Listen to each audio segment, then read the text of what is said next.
Welcome friends. It's been over 6 months since the last time I made a video on these topics. Or has it been 3 months? I know. Time flies a little bit slow these days. I received quite a few comments on the video that I made. A lot of people saw it, a bit more than I expected, to be honest. Thank you to everybody who saw it. If you haven't seen the first video, I'll tell you about it later. Thank you also to those who liked it, and some of you even subscribed to this channel. If you like this video as well, make sure to like it and also click subscribe so you can be informed on some of the next talks that I will arrange. So, what am I going to be talking about today? Last time I touched upon many topics, but mostly I was discussing my personal experiences, how I came about to get involved into these so-called paranormal fields, some of the experiences that I had, and I also touched a bit on the topic of extraterrestrial visitors. Even though I originally planned to have a shorter video, it turned out it was 1 hour and 40 minutes, I think. So I'm hoping this one will be a little bit shorter, even though I'm hoping also to cover about 15 paranormal topics, and more importantly to see whether they are real or pure fantasy. A little bit about myself before I start. My name is Abel Machkarov.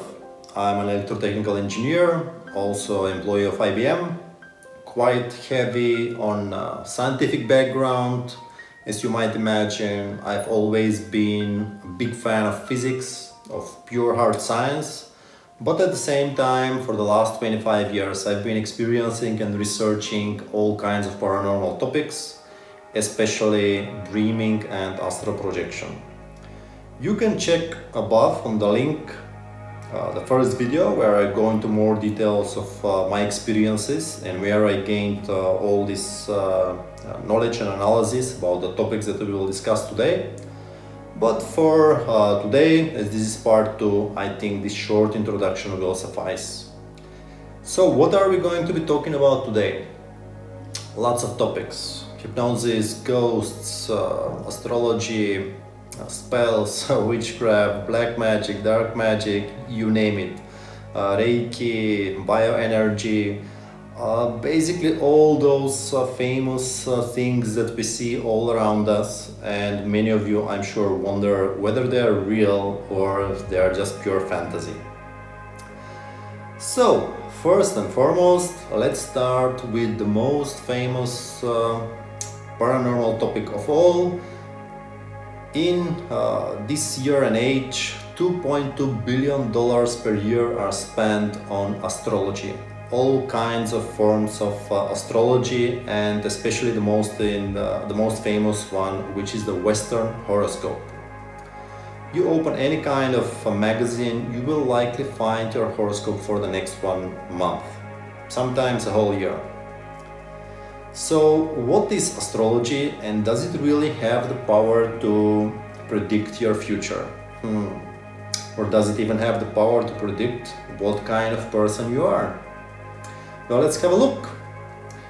When did astrology came about? Especially we are interested in the astrology on the West, which is the 12 signs. Some statistics say that 90% of people know which sign they are born into. Truth is, this form of astrology was born about 3000 years ago back in Mesopotamia.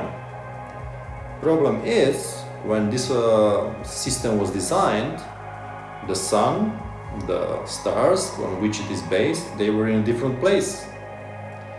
The way it worked is you're born on a certain date, and in that date, if you look straight into the sun, behind the sun, you will see a group of stars, which is the constellation in which you are born. That is all nice and well, but during those 3000 years, it shifted. So it means, based on the old system, let's say some people believe that stars can influence us. Okay, let's say for a moment this is true. So let's take me as an example. I was born in November, at the end of November. This means, if I look based on current astrology, I should be Sagittarius, right? The archer with the bow and the arrow. If I look into the sun on November 30th, 1979, behind the sun there should be Sagittarius, right? That's why we call ourselves that sign, because at that month the sun was inside that constellation, and that's why it's called star sign. I'm not even going to go into all the other signs like moon and planets and so on. I mean, seriously, if we cannot figure the star sign correctly, what's the point of going beyond? But if I look on November 30th behind the sun, I do not find Sagittarius. Have a look. Thanks to this incredible Stellarium application, if I look behind the sun on November 30th, I see actually Scorpio. So what gives? I should be born a month later if I want to be Sagittarius. Have a look. On December 30th, the sun is in front of Sagittarius. Why is this so? Well, simply, it's because astrology was defined 3000 years ago, and 3000 years ago, yes, the sun was in Sagittarius. But long story short, because of precession of equinoxes and because the world is wobbling every 25,000 years, truth is, every 2000 or 3000 years, the sun will shift into different constellations. Okay, you may say nature changes, so we should change with it. Problem is, astrology didn't change. They said, forget about the constellations, we will have zodiac, yeah? We're not going to base it anymore on astronomical constellations, we'll base it on our zodiac. So, unfortunately, astrology decided to stay in place, they didn't change anything. That's why, whatever sign you think you're born into, and if you believe there is some validity that the stars are influencing your fate, it's not correct. You can open Stellarium, you can put your date of birth, you can have a look at where the sun is. Quite likely it is to the right by one sign. Yeah, so if you were born Sagittarius, this means you were actually born Scorpio. So long story short, please stop wasting your time, energy, money and intelligence on something which is based on something completely wrong. Whatever sign you thought you were, I'm sorry to say you're not that sign. And based on my experience, really, astrology is just a bunch of fun nonsense based on very, very bad information. 20 years ago, I think one magazine tried to change everybody's sign to the right. They tried to tell them that their sign is actually a different one. There was a revolution. Everybody complained. They said to the magazine they're wrong, that they're going to stop reading them. I guess people don't like their illusions shattered. So, the judgment on astrology, pure fantasy. Okay, let's move to our next topic. Alternative healing, Reiki, to be more exact. Reiki, I think it's about 100 or 200 years old, the name itself. Basically, it says that every human body, we as humans, have some kind of an electrical or electromagnetic bioenergetic field which we can use to affect other people's field. This means I could take my hand, lay it on some kind of malfunctioning or let's say sick place on another person's body, and this person will feel a little bit better when this is done. There is some validity into this I would say concept. Yes, of course, if you try astral projection, if you try dreaming, you will experience firsthand the electrical nature or energetic nature of our consciousness, of our body. You will definitely experience that there is some kind of an energetic component inside our physical body. If you are very experienced and you have a strong electromagnetic or whatever type of energy this body is, we still don't know exactly what kind it is, you can definitely use this energy to influence other people's energy on the other hand as well. So I would say Reiki, yes, it is real, but, big but, you cannot use it to cure everything, like curing cancer or some kind of physical sicknesses. Do not risk your life with it. I mean, go and try a certified medical professional, yeah? Go and talk to the professionals. But if you have some kind of subtle problems with your body, like stress in behind your back, some blocked muscles, maybe you have migraines quite often and your normal doctor is not able to find what is wrong with you, maybe you can find a very good quality Reiki practitioner and you can give it a try. Especially for headaches, I know that it has helped quite a lot of people. But also, you have to find a really good practitioner.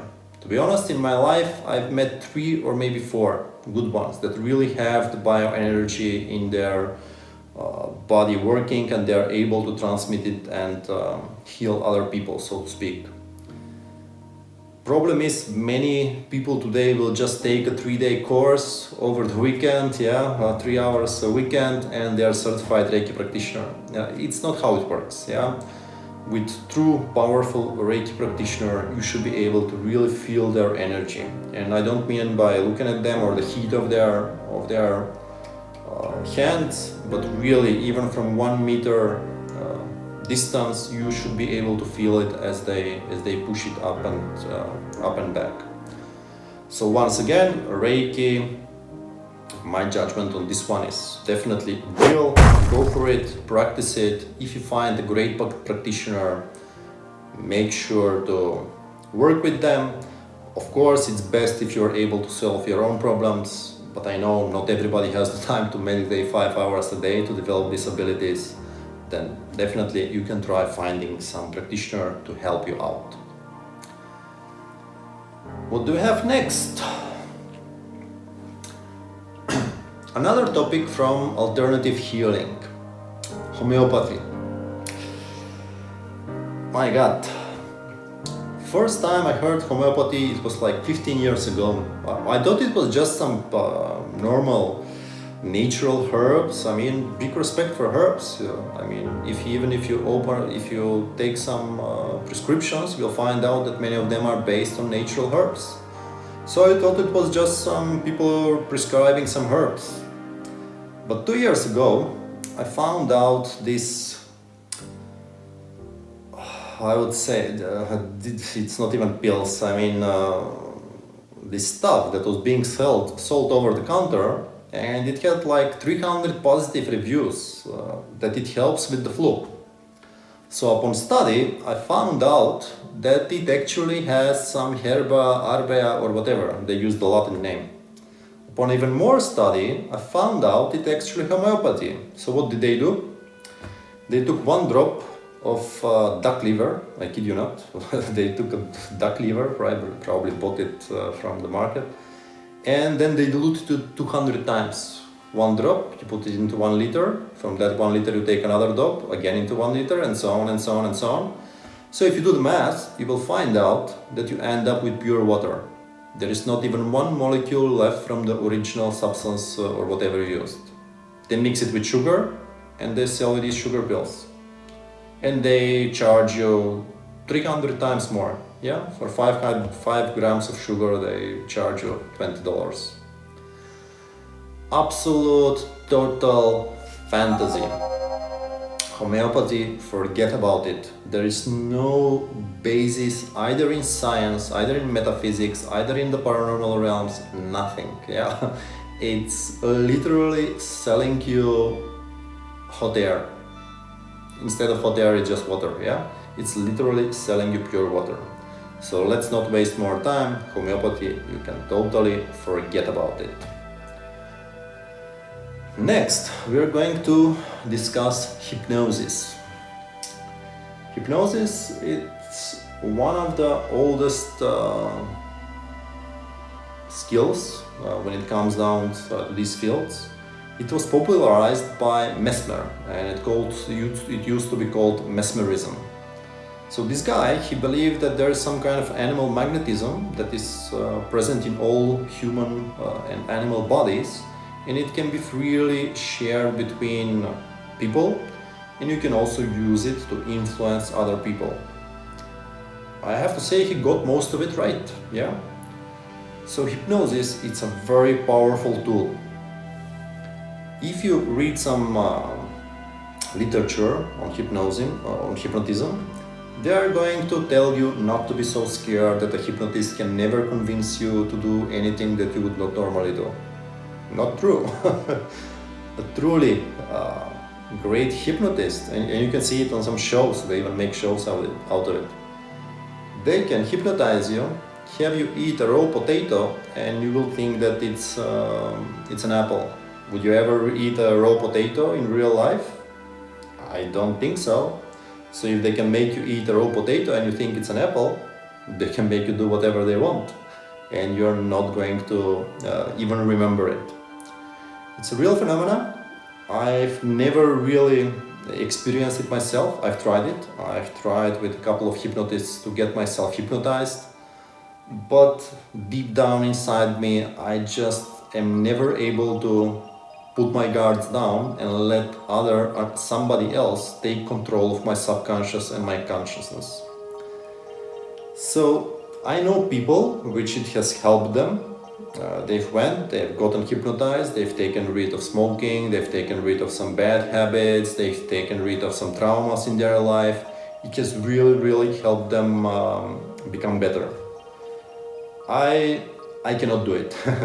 I just do not trust anybody to that level to let them into my subconsciousness, let them fully take control of my being and put whatever they want to put there. So I leave that choice up to you, whether you want to help yourself or take the shortcut and ask somebody to help you. Some of the practical applications of hypnosis. You can work with your fears. If you have some big phobias, you can have hypnosis and try to lessen those fears. You may have some traumas from your childhood. Again, you can be helped with that to be able to process them. I've even heard from cases, first account cases from a friend that I knew. This girl, she was paralyzed when she was a child, but the paralysis was not a physical one. It was a mental blockade. She experienced some big trauma and she couldn't walk the next day. With hypnosis, this friend of mine, he's a hypnotist, he helped her walk again. So literally you can even experience almost a miracle with this amazing tool. So also what this can help you is be more self-confident. You can use hypnosis also for past life regressions. We're going to speak later about reincarnation, about past lives, and we will see how that affects our current life. So again, hypnosis can be a very powerful tool. You don't even have to believe in the paranormal. I mean, clinical hypnosis is a proven clinical tool. So definitely judgment on this one is 100% real. Good luck with it. Next one. Crystals. Also a multi-billion-dollar industry. First, let me show you some of my collection of crystals that I have. As you can see here, I have many. Well, many. Some people have hundreds. I have the most interesting ones that I like. My favorite crystal that I really have and that I treasure, it's Moldavite. In Czech it's called Vltavin. The only place you can find it on the whole planet is actually the country where I'm living at, Czech Republic. Why is that so? Because it came from space. Many millions of years ago, a meteor came to Earth, blew up, and if you look closely enough in this crystal, you can actually find small bubbles inside of it. The small bubbles are actually air that has been there for many, many millions of years. It's tough to say really what is true and what is not when it comes down to the energetic properties of crystals. I'd say most of what is written online is just copy-pasted over and over again from all these authors. So, for example, that turquoise is going to help you see clearly, or I don't know, that opal helps with heart chakra or whatever. I have a simple rule. Go into a crystal shop, try to clear your mind, try to clear your energy. And this is important. You really need to go to a crystal shop. Don't buy online. I mean, yeah, it's the energy is not the same. You go there, have a look, see what attracts you. I mean, every crystal has a different energy because they have unique chemical properties. So, of course, the cosmic energy that is all around us, present in all matter, in air, in water, in everything, it's a little bit different in the crystals. And you will need to pick the one that you need the most at this current stage of life. 12 years ago, I received my first moldavite, and I can tell you, my life completely exploded. So it was definitely the exploding meteor that I needed back then. I can highly recommend it, but be careful, it can be a very, very powerful crystal. I don't think we have discovered the true powers of crystals yet. I'll give an example. Back in Atlantis, 12,000 years ago, based on my personal astral travels, I can tell you that they were using a crystal at the top of their highest tower to communicate with the higher powers. And one day, 24 hours before the destruction of Atlantis, this higher power told them that it will be over in 24 hours, that they will no longer be able to communicate. 24 hours later, everything crashed down, the crystal shattered, and Atlantis was gone. So I believe that we are at the very start of harnessing the true power of crystals. I mean, even this phone through which I'm talking to you, it's full of crystals.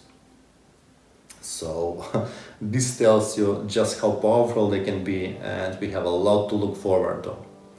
So my judgment on crystals, yes, definitely real. They have real power, and I highly recommend playing with them, using them, and working with them to improve your energy, to improve your life. What do we have next? Talismans. I'm sure you've heard this name, talismans. Talisman, it's kind of similar to a crystal in that it's an object which can hold some kind of a power. But how did this come to be? Here is the thing. I mean, if you go on the market today, you will find many fake ones. You will find thousands and thousands of so-called talismans that they will bring you luck, love, finance, money, and whatever. But just because there are 99 fake ones doesn't mean there is not one which is extremely powerful.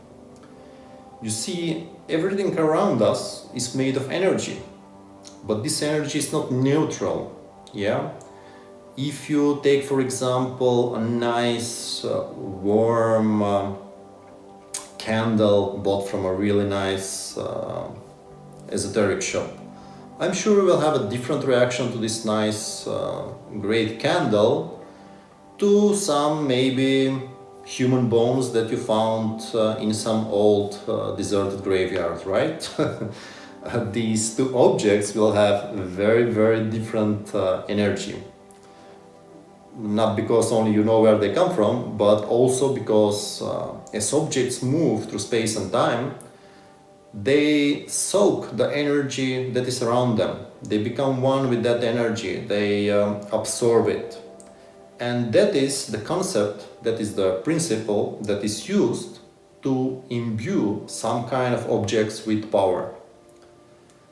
I want to say a powerful wizard from those and this kind of names, But let's say a powerful practitioner of these arts, they would have a very strong bioenergetic energy, they would have very strong visualization techniques. So, in theory and in practice, they can use an object to store a certain thought, a certain, I would say, impulse, a certain intent inside that object, so that whoever takes that object from then on, they will receive this strong impulse, this strong intent, this strong energy. Many times this is used in calming purposes. That's where the whole saint water came from. It's used even today in the church. You go and you can take some sacred water. It's not the water itself that's sacred. It's because of many priests and many spiritual people there that are performing mass, and the place itself, which on the other hand attracts higher beings, which provide their energy. This water is imbued with this powerful positive energy. So then when you take it, it's not really sacred, so to speak, but it's imbued with this powerful positive energy. And that's why in many cases it is still used, and it is effective into curing possessions or exorcism, yeah. We are going to get there as well.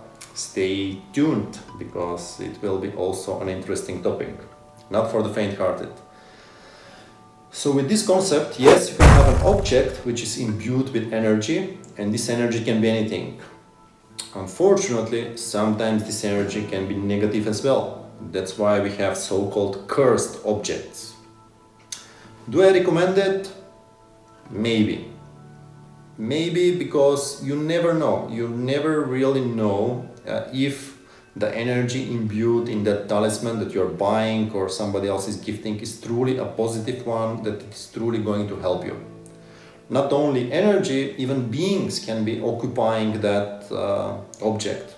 You ever heard about a genie in a bottle? The famous fable about a genie in a bottle? It has some basis in reality. I mean, powerful beings can be tied to certain objects. That's why don't play with fire, let me put it in this way. Talismans can be real nice, they can be powerful, but you have to be absolutely sure that you trust the person that produced that talisman, that empowered it with energy. In my case, I don't think I have any talismans. No. I just like my meteors imbued with the power of space, with the power of absolute creation of a new meteor exploding in the skies of our Czech Republic many years ago, many millions of years ago.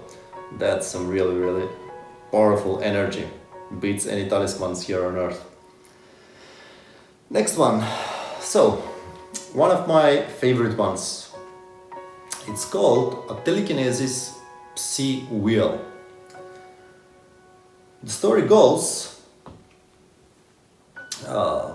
you're able, almost anybody with strong visualization, to turn a small wheel, put on a piece of, put on a needle, together with your arm, with your hands, by projecting your aura, you're able to turn it into a certain direction.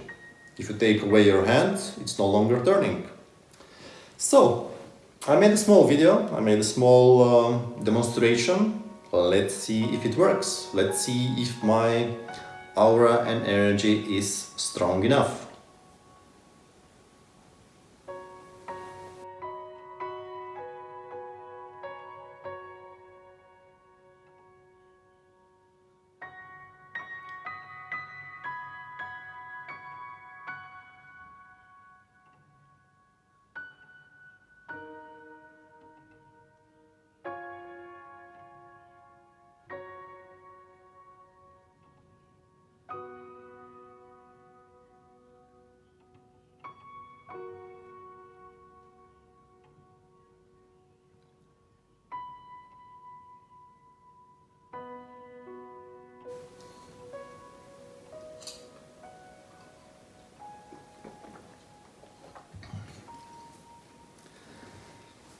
Wow, I must be really good. It worked. But 20 years ago, when I tried it and actually tried to convince a friend of mine who was a full-blown atheist that we have an aura, that we are able to affect the things around us just by using our auric field, and you see they will turn. Yeah, unfortunately, 2-3 hours later, because I've always been a skeptic at heart. I believe in many of these things, but I believe only after I see it many times and after I don't find a physical explanation. In this case, 3 hours later, I actually found the explanation. We don't live in a vacuum. Air around us is constantly circulating. And the fact of the matter is, this small piece of aluminium, it's so easily influenced that the mere heat of your hand will create microcurrents around it, and the air will blow it left and right. So, how do you prove this is actually what is happening? Very simple. You put a little bit of hot water next to it and you see what happens. So let's see what happens if we put some water around it. Hot water. It's not even that hot, I mean around 40 degrees Celsius.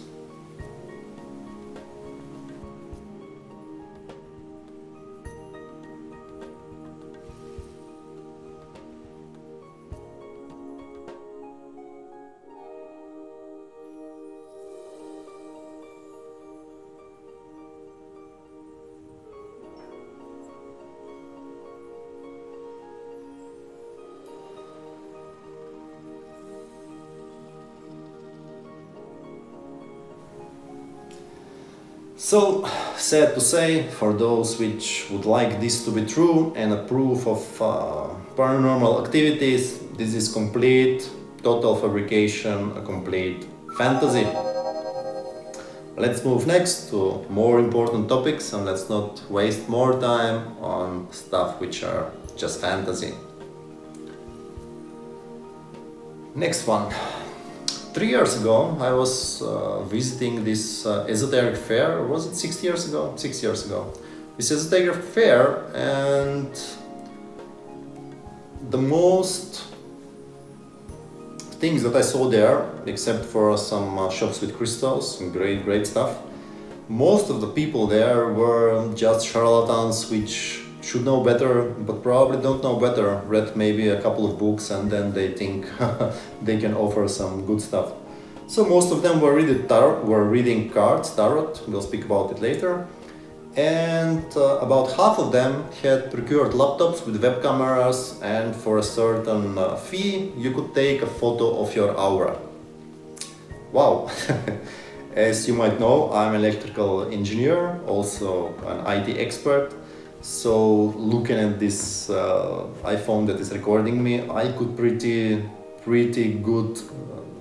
well explain to you, down from the silicon where it was mined in some mine, down to the final product of how exactly it was developed and what are its capabilities and limitations. Especially this web camera, the way this sensor works and so on. I can tell you right now, there is no electromagnetic, digital or analogous camera which is able to detect the bioenergetic field that we have as humans. Not yet, at least. It's a fact, we do have a bioenergetic field. I've felt it many times, and once again I'm telling you, if you start meditating very strongly, you go to the astral projection, you will feel that energy all around you. Sometimes during Reiki sessions you will feel the energy of other people from 1 meter ahead. But we do not have the means yet, technological means, to capture that kind of photography. It's done by algorithms, yeah? You take a photo, then you have some algorithm, it will just draw any kind of aura around you. It will color it whatever you want. Maybe they will take some measurements of your temperature, and based on that they will find if you're sad or happy or whatever. It's like those aura, so-called aura rings that you buy that change the color based on whether you're sad or happy. Truth is, they are just responding to your temperature of your body. So please don't waste your money, don't waste your time, and don't buy any aura photos. No such thing. Only, as far as I know, another person can really see your aura and they can describe it to you. From first-hand experience, I know some people have seen my aura. They've immediately detected that I had a stress muscle here in my back. After 5 minutes of seeing me, they could not know that here in my back there is some kind of problem. So definitely, aura is real, but aura photography, the Kirlian photography, all of that, pure and utter fantasy. Next is a really big topic. Time for a small break. Take your favorite drink and have a small break with me. Drinking some nice tea to scare the cold away. Big topic, meditation. Meditation is an extremely powerful tool. Also because there are many types of meditation. In my previous video I spoke that whenever I get sick, whenever I get ill, whenever there's something wrong with me, whenever there's a big decision that needs to be made, or just I'm feeling completely overwhelmed, first thing I do is I lie in the bed just for 3 hours straight or 4 and just meditate the hell out of whatever problem I am in. Just shut down my normal thinking, my everyday thinking, and see what my subconsciousness and higher levels will bring to the situation.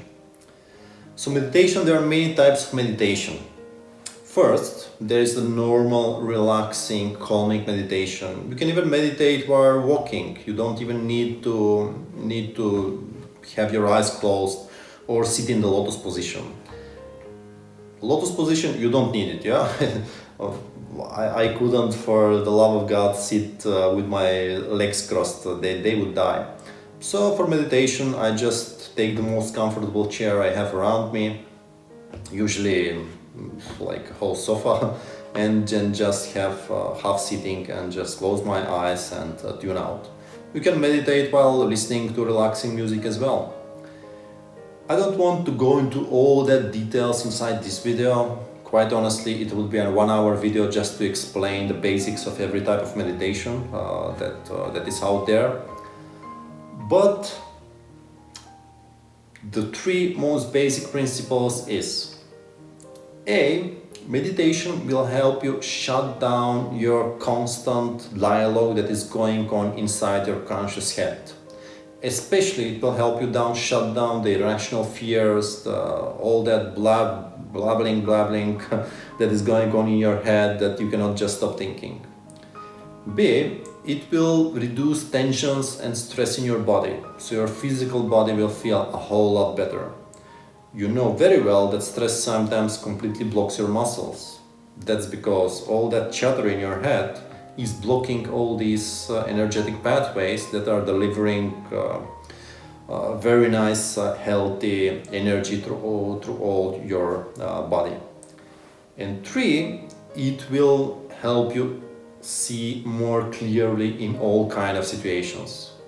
Once you shut down that mental chatter, you will find out that the subconscious levels and spiritual levels of your being are much more powerful, and they will show you information and, I would say, ways of thinking which you maybe didn't fully comprehend consciously.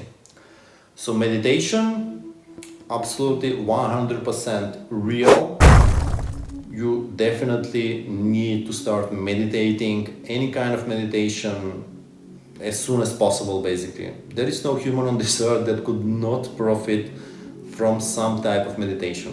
Again, you don't have to sit somewhere for 3 hours a day like I used to do. You can do any kind of meditation even while driving the bus. Some people call it daydreaming. Daydreaming is a type of meditation. You just shut down your brain, you let it guide you to wherever you are while you're driving the bus, while you're riding the bus, and you just drift off and get yourself attuned to all these wonderful worlds, to all these wonderful dreams that are coming your way. This will help you relax, this will help you see things which you were not seeing before. So, let's see what we have next. Dowsing. Dowsing is also a very, very old skill. It's one of the first things which I learned in my life when I discovered Astral Projection and I started getting interested with all these fields. I discovered dowsing. But the skeptic that I always am, I also discovered that what I was being told by my friend is not quite based in science. So the way I was taught dowsing is that I would take a pendulum and with the power of my mind, I was making it turn right or left. Yes, the pendulum is turning right or left based on how I'm visualizing it. But it's not really the power of your mind that is making it turn. It's actually the subconscious, very minute movements of your hand responding to your visualization that are making it turn left or right.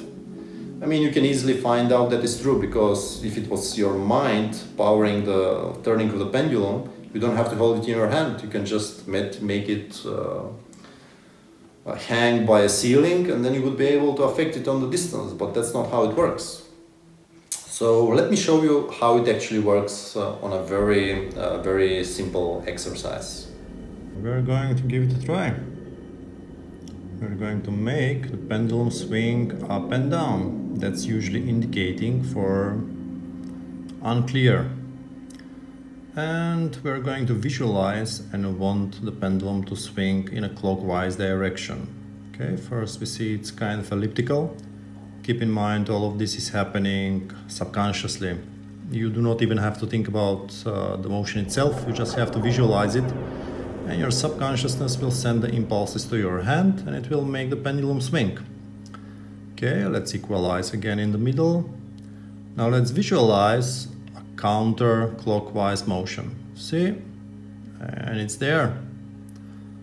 And the way normally dowsing works, you can start asking questions. For example, is it day or night?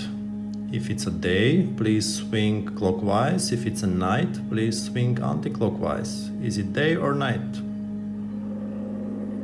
Is it day or night?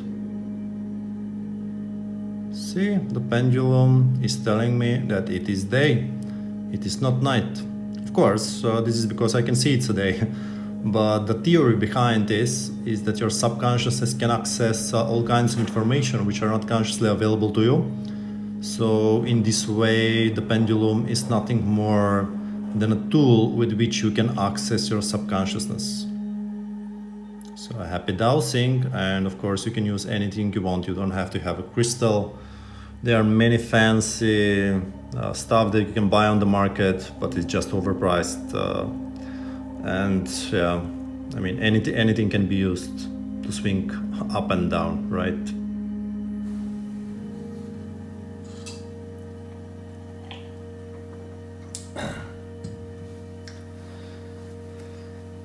So as you can see, in the end, you are able to make the pendulum swing right or left. Except from the pendulum dowsing, you also have these rods which are turning, then you have the rods in your hands. I mean, it doesn't really matter. At the end of the day, they're using the same principle. It's your subconsciousness sending minute signals to your hand, which are then giving you a certain motion, right or left.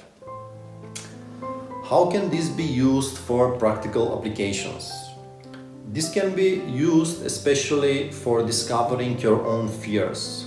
Let's say you feel you're very self-confident and you can try. I mean, you can say, I'm really self-confident that I deserve this, and if that is true, pendulum will turn right. But then you find out during your dowsing session that it's actually turning left. This means your conscious wishes are not corresponding with your subconscious needs. Some people, and I don't say that I've met many, maybe 2 or 3 in my whole life, that are able to actually use the pendulum to detect running underground water. I'm not 100% convinced this can be done with repeatable success, especially scientific studies has been done and there has not been a definitive proof that people can do that. But it's definitely plausible that an energetic body can pick up on the water that is running below us, and based on that your pendulum can show you this subtle feeling. Personally, I'm not a big fan of dowsing. I played with it at the beginning, but really this uncertain left and right and yes or no, not really my cup of tea, if you know what I mean. I like the hard stuff, like sit down, close your eyes, get out of your body, see it for what it is. I don't want to play around with yes or no, yes or no. I want to see it with my own third eye, just go with my astral body, discover the truth of what it is, and let the dice roll. So you can use it for practical applications. We can play around with it, have a go with it. There are many books written on the topic. You can use it to some limited extent to discover some information, but again, it's very tricky. Yeah. Again, I met only a couple of people which could use it to discover any kind of practical application. One guy actually provided a pretty good scan of my physical body, like what kind of illnesses I have. I didn't have any at the time, but if something is hurting me, like again, he discovered some pains that I had in the back and things like that. And for that he used a self-made dowsing mechanism. So, final judgment, yes, the phenomena is real, it can be really used, but it's not really the pendulum, it's not really the rods or whatever, it's just a tool to help you visualize your subconscious feelings, your subconscious impulses. Again, I'm not a big fan of this kind of visualization. In my experience, it's much better to learn to meditate, to learn to shut down your conscious mind, and then have a direct look into your subconsciousness without these pendulums, without these toys and whatever. Much better go into the astral, see the stuff that is there directly. Don't use these kind of tools to get a hint of what may be out there. So yes, real, but not a big fan of it. What do we have next? Oh my god, tarot cards. So as I was saying, 5 years ago I visited this esoteric festival, and a lot of money was being spent on tarot cards. I mean, tarot cards, they're using a true phenomena, which even Carl Jung, famous psychologist, defined, called synchronicity. You might have noticed this sometimes in life. Like you're speaking about butterflies and suddenly the most beautiful butterfly you've ever seen in your life flies into your room. Like what are the odds, yeah, right? Like 1 in a million odds. Like synchronicities happen where you're just thinking and talking about somebody and this somebody calls you in 5 minutes. So things like that happen. There are many explanations for that. We can go into some other time into that topic of how synchronicity happens and why it is that it happens. It all comes down to the energetic nature of the universe, where everything is connected to everything, and the power of your thoughts. Your thoughts are never only in your head. Every time you're thinking, it's always expanding in space and time. Very important. Every thought is expanding in space and time. So whatever you may be thinking intently, somebody may be feeling it 5 hours ago. Crazy stuff, yeah, I know. Some other time we will speak about the nature of space and time. But for now, let's limit on tarot cards. So the theory behind it with tarot cards goes that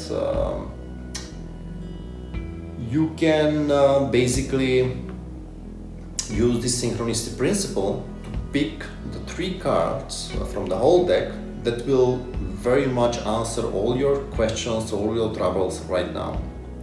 That is all nice and well. There may be some validity to that, maybe. Yeah, it could work. I mean, you can get a sign this way. Problem I have with that is not repeatable. If this was a true phenomenon, I mean, you would pick the 3 cards, yes, they would explain your situation. Then, okay, tarot reader, let's do 5 more readings, let's do 5 more picks, and if this works, every single time I will pick the same 3 cards. So synchronicity works, right? And every single time I will get my same result, right? Wrong. You can give it a try and see what are your chances about picking the same 3 cards 5 times in a row. So complete and absolute rubbish. Please do not waste your time, do not waste your energy, do not waste your money on card readers. I'm not speaking about full-blown mediumship, clairvoyant, psychics. We'll speak about those later. But card readers, toss them somewhere. If you want to have some fun, oh yeah, tarot cards, great fun. Have some really nice pictures, have some really nice stories. They're a lot of fun. Well, I was going to buy one tarot card deck, but it was too expensive and I forgot about it. So great fun, but pure and clear fantasy. Okay, this is gonna be a huge one, so we need a small break.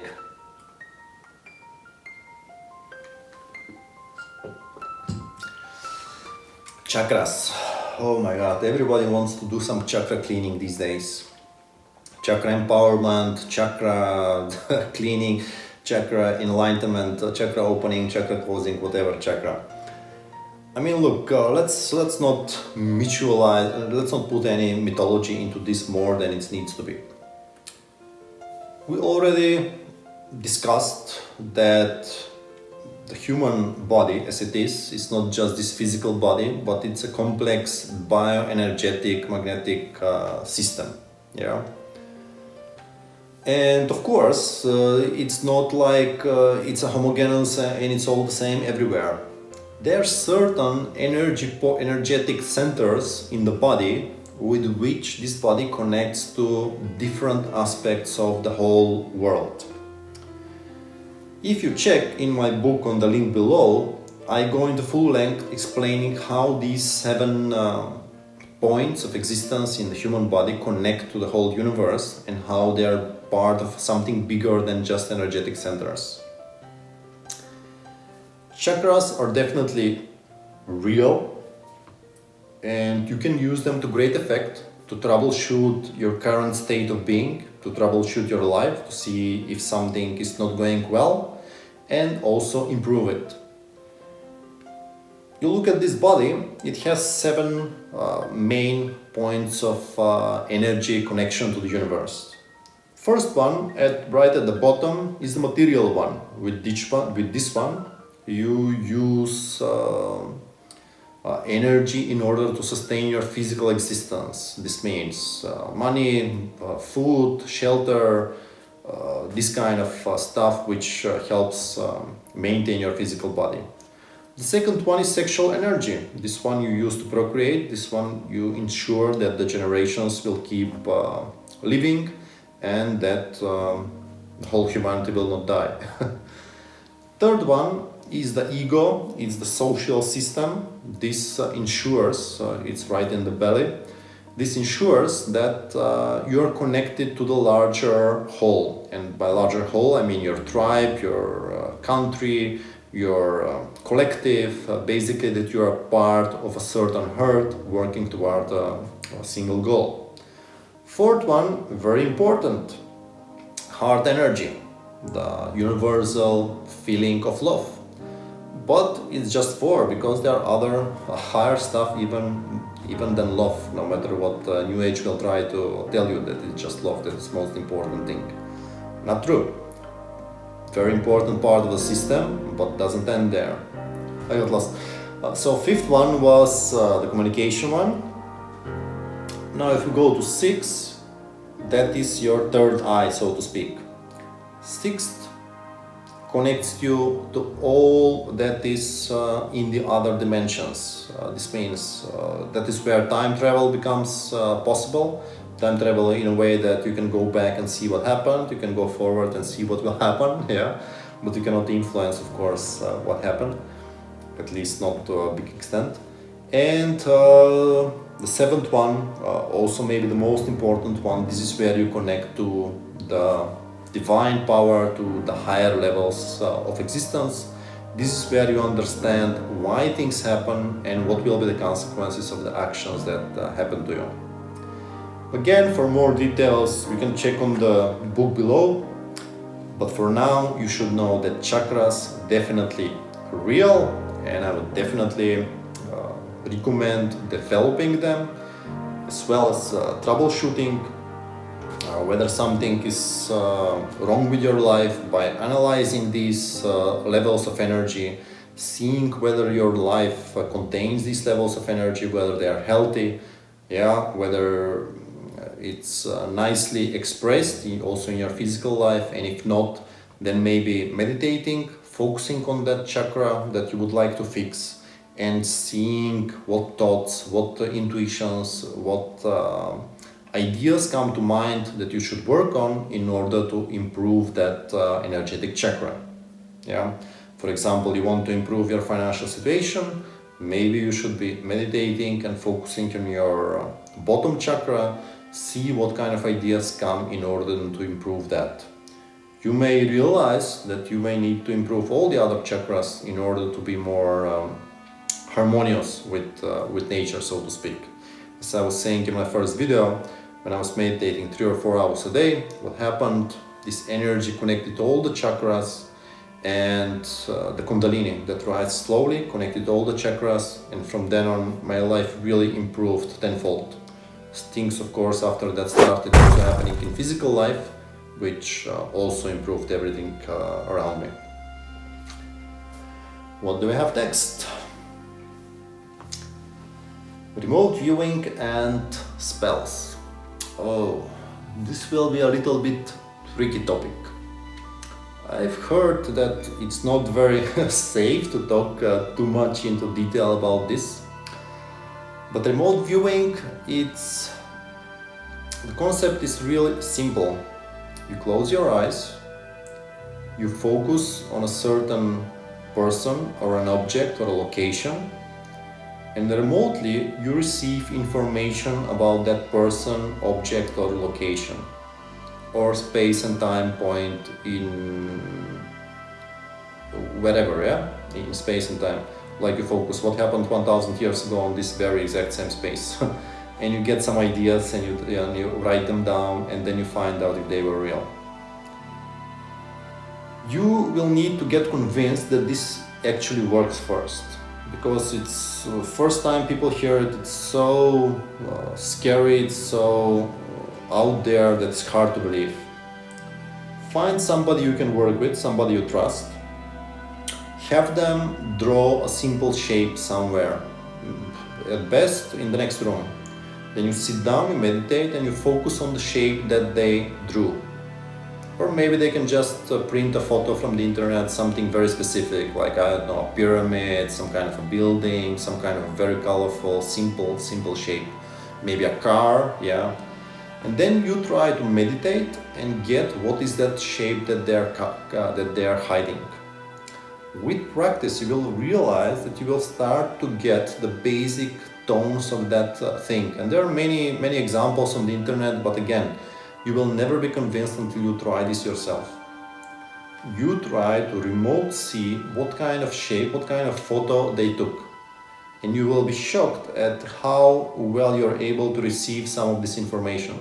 Let's say they have a car, a red car. Maybe you will get in your mind that they have a red bicycle or something, yeah?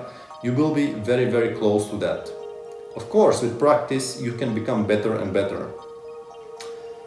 This is such a real phenomenon that the Central Intelligence Agency from USA, CIA, they started an official project tens of years ago, which you can find on the internet. Just search remote viewing CIA and you will find their official project, which was recently declassified, and you will see all the protocols, all the ways, all the techniques that they used in order to train remote viewers to help them with intelligence gathering. In the end, they closed the project because apparently they didn't find any value in it. But if you're going to believe the official story that they didn't find any value in it, feel free to do so. From personal experience, I do know that there is a lot of value to be had in remote viewing, especially if you take the time to practice it. Is it real? Yes, 100% real. I definitely recommend developing that skill because it gives you an edge, discovering information beyond what is possible through physical means. So you can imagine it helps a lot to know information that you cannot gain in normal ways. Next topic, we have spells. It's quite connected actually to remote viewing. You may think, how are dead chickens and and chanting over a boiling frog connected to remote viewing? I mean, what we know from folklore and tales, spells and witchcraft and all of that and wizards, it all comes down to one thing. Just like with dowsing, all this other stuff is just combinations of other things which help the person who is performing this act to better focus their energy. We found out that certain objects can have certain energy. So of course, blood, yeah, dark magic, of course, it has certain properties which can be used in those dark arts. I do not recommend it, of course, yeah. But we need to define that this is a reality and this is what some people do. So of course they will take crystals, they will take feathers or whatever the spell requires, and with that energy from those objects together with their own energy, they will define a remote influencing of a certain event, of a certain person, of a certain object. And that's how a spell is born. You took objects which give you a certain mix of energy that you need. Let's say you want somebody, I don't know, to feel better. Let's say a healing spell, yeah? Let's not go into the other more tricky stuff. Let's say a healing spell. You want somebody to feel better. So of course maybe you will take some nice sea salt, maybe you will take some crystals, maybe you will take some minerals, maybe you will take some nice fresh water. You will mix all of that with some nice perfumes, with some nice flowers to take their life energy, and with that you will maybe have a couple of chants to get your mind and your visualization focused, and you will send all that positive healing energy toward a certain person, hopefully with the invitation of that person. We're speaking about nice light magic here, yeah.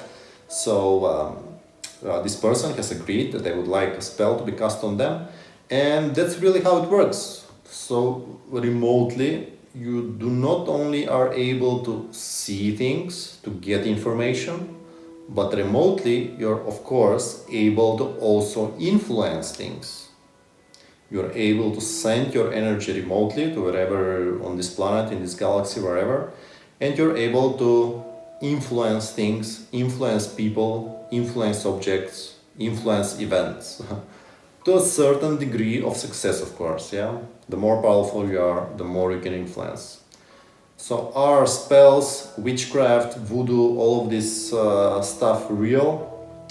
Yes, real. Be careful. Don't play with fire. Don't cast any spells that you do not understand, especially if the other side has not invited you to cast any spells on them.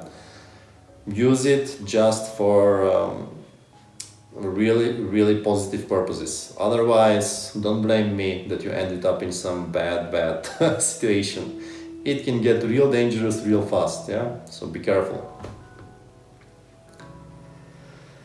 Okay, so I think we are reaching toward the end here. Let's talk a little bit about afterlife and reincarnation. There is always this big question that people ask me. It's usually first one or two questions that they ask me after they discover that I'm a little bit knowledgeable in these spiritual fields. What happens when we die? You know, death is just a transition. If you've been into the astral realms, if you've experienced astral projection, you will find out that this body, the physical body, is not all there is. The consciousness can freely move into all these different levels. So the short answer is afterlife, yes, this is not the end of it. You will continue to exist forward. Next topic they asked me, well, what happens next? This means reincarnation is real, right? I'd say yes. For most people, reincarnation is an option. Keep in mind, it's an option. You have 7 billion people on this planet right now. You cannot have, this universe doesn't work that way. It's not something where the end result is the same for everybody. No such thing, yeah, right? Maybe we are all born and we all die, but we're not born the same way these days especially, and we are definitely not dying the same way. So there is no reason to assume that what happens after that will be the same for everybody. So what happens to you after you die? Let's say the closest explanation and the best one I've heard of all these years. Try to analyze your thought processes, like what are you thinking most of the time? Normally, that will be the first things that you will discover when you pass over. If your mind is chaotic, conflicted, stressful, you will find yourself in a very chaotic, conflicting, stressful place in the astral right after you pass away. If you're peaceful, loving, inviting, calm, relaxed, you will most likely find yourself in such a place. Most likely, keep in mind, New Age will tell you, you choose where you are born, you choose whatever happens to you in life, you choose whatever happens to you after you die. Not quite. Look around you. Many times choices are made for you, but without you, and even sometimes against your wishes. It's quite similar out there. After, of course, you pass away, there are hierarchies in place. They have certain plans for this humanity, for this civilization, for this system that we call humanity and this our civilization. You may fit those plans, you may not fit those plans. You may have a certain amount of control of what happens to your soul after you pass away. You may have zero amount of control. Maybe they will find out you were a naughty person and they stick you right back into another body and have you learn a couple of more lessons. Maybe they find out you need to spend, 100 years in hell, so to speak. So they put you in some astral pocket where you will learn definitely your lesson that you were supposed to learn. Or maybe you do have choice, you were given free choice, and they have nothing against you choosing your next life, reviewing your current one, or going to another planet or whatever. So I would say afterlife, yes, it's a reality, real, 100%. Reincarnation, yes, real. But what happens to you after you pass away, you need to find out. You need to do the hard work, meditate, have calm, harmonious energy, try to connect to the higher levels, try to see why you came here, why you were sent here. Was it a choice? Were you put here because you misbehaved in your previous existence? Or are you being prepared for maybe yet another position higher in the universe? Many possibilities, but only you are able to find that answer. For me, I have discovered. I spent many years discovering why I came here, what am I supposed to do now, what am I supposed to do next.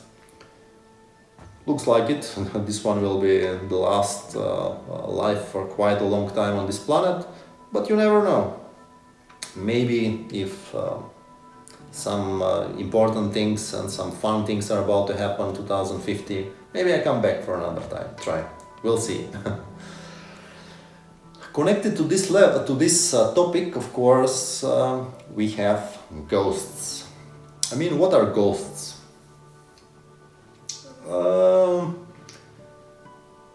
By definition, ghosts are spirits of dead people, yeah? Somebody died, for some reason they were not able to go higher or go somewhere else, and they got stuck here.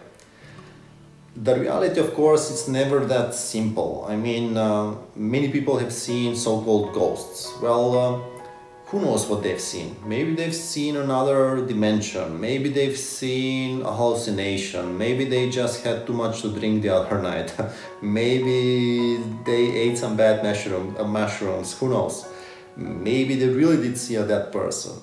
Maybe they saw a spiritual being which is masquerading as somebody who had previously died. Or maybe they're manifesting it themselves, their subconsciousness, without them even knowing.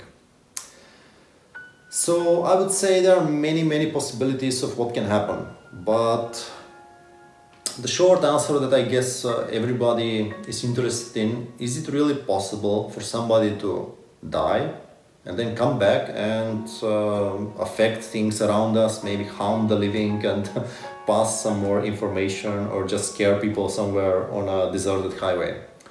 Yes, definitely yes. I mean, there are many such examples of maybe a powerful shaman or somebody who was a strong spiritual practitioner of coming back and just influencing things after they have died. You can do it right now.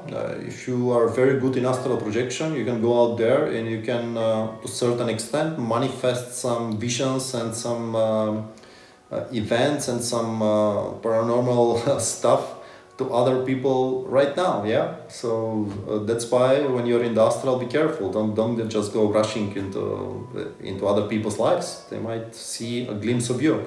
They might see you as a ghost.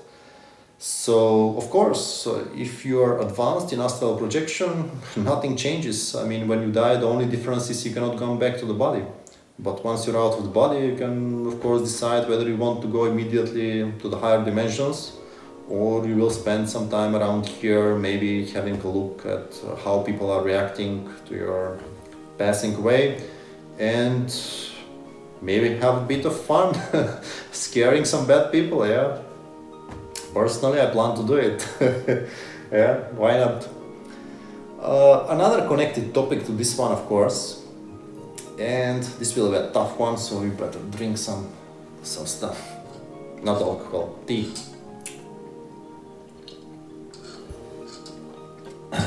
This will be a scary one, so I hope you are not watching this on midnight. It's midnight here where I'm filming it. Possessions. We saw ghosts, they're real. You are definitely able to influence stuff remotely. There are other beings that exist on the higher dimensions. So your body contains an energetic vessel. What is to prevent some other being of occupying this same physical body and connecting to this physical body and influencing this physical body? Not much, to be honest, except yourself. That's why you need to have clear, strong chakras, strong meditation, cleared mind, and good self-awareness to prevent other beings on touching themselves to you and influencing your thoughts, your wishes, and your dreams and everything. That is called, in the worst terms, I mean, in the worst cases, it's called a possession. This means, they call it demonic energy, but really, it's, let's just call it another being, connects to your physical body, and they influence your decisions, they influence your thoughts, they influence what you want to do with your life. Suddenly, to be honest, you feel like a completely different person. That's called, in extreme cases, possessions. But in mild cases, and these mild cases happen a lot, like a lot, they're called attachments. Sometimes they can be positive, sometimes spiritual practitioners do them, or mediums. There are people who will enter a trance mode, they will clear themselves completely, and they will invite another being to enter this being and speak through them, also called channeling. Most of it is really crap. I mean, most of them just are fantasizing, but on the rare exceptions, it really happens. This person, they can clear their body, they can invite another being, this another being enters their body and is able to communicate through that physical body. So of course this happens a lot. Possessions, you can find many examples on the internet of real stories. And the movie Exorcist, oh my god, it was a scary movie, but not too far from some of the real stuff that has happened in the past, and it still happens today, and many people don't know what to do about it. In that case, I would suggest get somebody who is very experienced with it, get a strong spiritual practitioner. Even a priest will do. Usually they have help from the higher levels. I mean, higher levels, they don't care about religion, to be honest. They just care if a person wants to explore spiritual topics. And they don't care after that what kind of religion you believe in order to interface with you, in order to help you. So I'd say get the help of experts, of professionals to clear whatever possessions you may feel you have around you or in your family, or haunting of some space. Maybe there are some ghosts around you. You need to take it seriously and have somebody experienced really verify the situation for you. If you think something like that may be happening to you, it's quite serious, not joking matter. Yeah, bad things can happen in these extreme cases. In a much more common case, there are many attachments, like you have a certain need in your life which you are not able to find here. You may be really maybe too much focused on some topic, like obsessed with some kind of a topic, like let's say, I don't know, maybe music, maybe your finances, maybe your school. You're very much focused on that. That kind of strong focus, that kind of strong yearning for something, that kind of strong wishing for something will attract other spiritual entities, other beings which exist in other dimensions, to come and interface with you, either to help you, or in many cases they are not perfect, they have their own needs, they have their unresolved issues. Through you, through your body, maybe they will try to fulfill those dreams, those issues. And sometimes it may not be what you want, yeah? You might find a being which feels very strongly about, I don't know, about alcohol, and suddenly you find out that even though you were never drinking your whole life, suddenly 6 months later, somehow you feel like a completely different person, and you cannot get rid of it. So in these cases, I would say meditation helps a lot. Clearing again your chakras, clearing your subconsciousness, and finding out in your dreams, in your astral travels, if you're able to astrally project, if there isn't some uninvited friend hanging around you, being attached to your body. Again, it can get quite serious, so possessions, attachments, are they real? Yes, very much real. Pay attention to it, especially if you feel sometimes like you're a completely different person. That may actually be true. Maybe somebody out there is actually inside your body, affecting you, making you do stuff that you would never ever do before or after. So use it to your advantage, or use it to your doom or fail. So we have a couple of topics left only. It's been quite a long video once again. I touched briefly about mediumship, clairvoyance, and people who have the ability to connect to the higher realms. These days online they call them psychics. I mean, not all psychics are born the same, and not all of them have the same capabilities, but all of them will charge a top dollar for their for their services. Is it worth it? I'd say most of the time no, because most of them, they couldn't care less for your well-being. They just want to make some money out of you. If they cared, first thing they would tell you is stop paying me $5 a minute. So I would really not advise you to try these services for extended periods of time.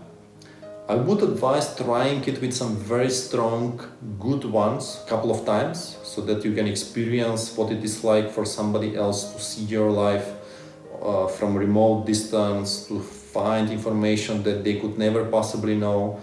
I mean, it's something like an amusement park and a roller coaster. I mean, it's nice to try it, it's a great thrill, it's a good experience, it's worth the money. Some of them can get you a reading for $30-40, but I wouldn't do it too much, yeah, because you can easily get addicted to some kind of connection that you may feel you have through them.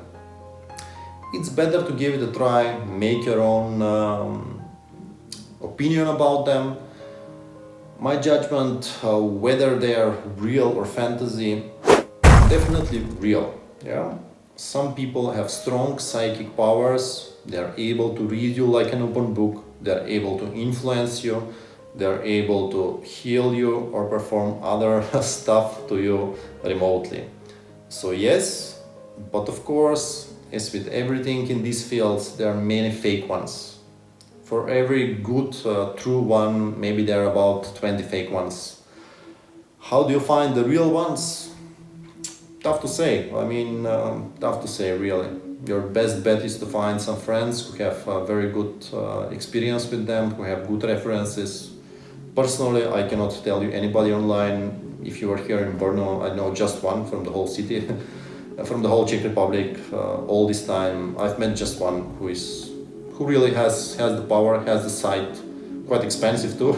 I've met her only a couple of times, but you can definitely give it a try. A couple of times, it won't hurt your wallet too much. And last topic, I think it's a very good topic to close this talk with. So people, after they've discussed all these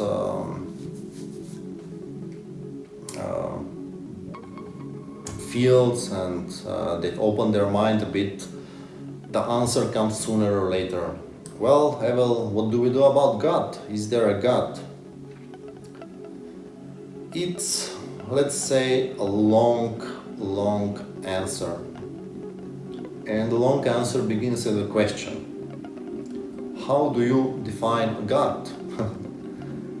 Do you mean the energy that created everything, including the black holes, including the universe? Or do you just mean the being or energy that created humanity, like the humans? Or do you mean somebody or something which has so-called supernatural or divine powers? I mean, how do you define a God, yeah? And based on that, you can find your answer, what it actually is, where it is, how it works, how it is defined. I would say the search for God, the search for something divine, it's the oldest search in human existence. I don't feel it's my place to tell anybody whether there is a God or what it looks like or what it has in store for all of us. I find my own God. I know for me it exists based on my definition of a God. Yeah. I hope I know what this universal creation, what this universal energy would like me to do. My goal in life is to stay as close as possible to that universal energy, because it's the only way forward, it's the only way on how to be successful in everything, before this life, during this life, and after this life. If you're not compatible with this universal energy that you call God, well, guess what? God is very efficient. God would not like to waste time, at least based on my experience and based on my view, with energies which are not in tune with the overall mission, with the overall intent of this universal energy. What is that overall intent? What is that overall mission? Again, everybody should discover this on their own. In my experience, for me, it's the betterment of everything. I look around me and I see only life which is trying to survive as one. Nobody wants to disappear. And be a life that is trying to be better than it was yesterday. And we call it evolution. So a final parting thought, friends. I hope this video will help you a little bit to become better tomorrow than you were yesterday. Thank you for the attention. Here it is exactly midnight. If you liked it, you can click like. If you want to see what is next, probably next I will go into some of these topics much more deeper, maybe spend on one of these topics a whole video. Click subscribe and you will be informed of what happens next.